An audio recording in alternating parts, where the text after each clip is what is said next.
بسم اللہ الرحمن الرحیم۔ السلام علیکم ڈیئر اسٹوڈنٹس، آج جو ہم ٹاپک ڈسکس کریں گے وہ ہے پراپرٹیز آف کیتھوڈ ریز۔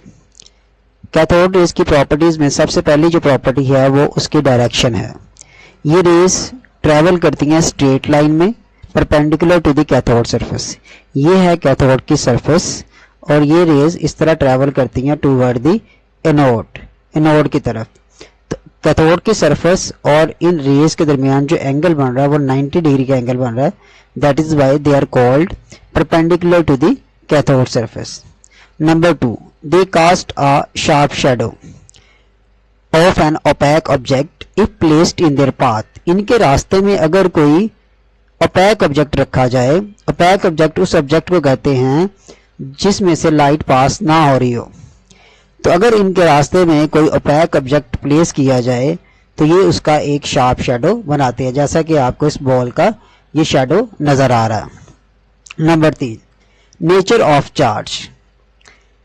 جب ان ریز کو الیکٹرک اینڈ میگنیٹک فیلڈ میں سے پاس کیا گیا تو یہ پازیٹیو پلیٹ کی طرف بینڈ ہو گئی تھی۔ یہ آپ کو جیسا کہ ڈائیگرام میں نظر آ رہا ہے کہ یہ نیگیٹو پلیٹ ہے، یہ پازیٹیو پلیٹ ہے، تو یہ پازیٹیو پلیٹ کی طرف ان کا بینڈ ہو جانا اس بات کو ظاہر کر رہا ہے کہ they carry negative charge, so they deflection toward positive plate in an electric field showing that they are negatively charged۔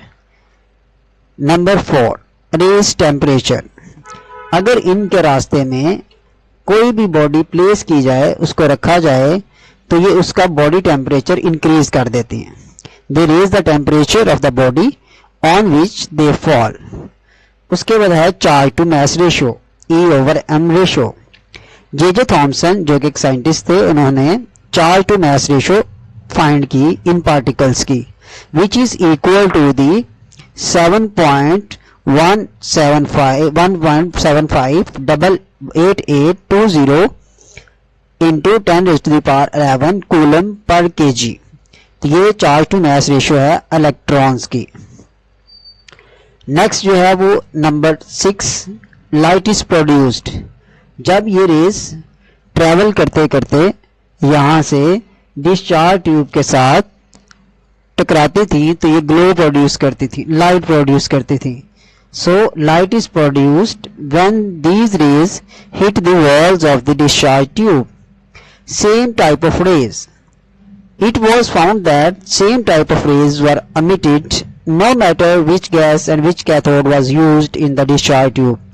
ہم کوئی بھی کسی بھی مٹیریل کا کیتھوڈ یوز کر رہے ہیں، گولڈ کا، کاپر کا، سلور کا، اور کوئی بھی گیس یوز کر لیں، نائٹروجن، ہائیڈروجن ایٹسٹرا، تو ان کی جو نیچر ہے کیتھوڈ ریز کی وہ سیم رہتی ہے، ان کی charge to mass ratio value بھی سیم رہتی ہے۔ So they are independent of the nature of the gas and material of the cathode۔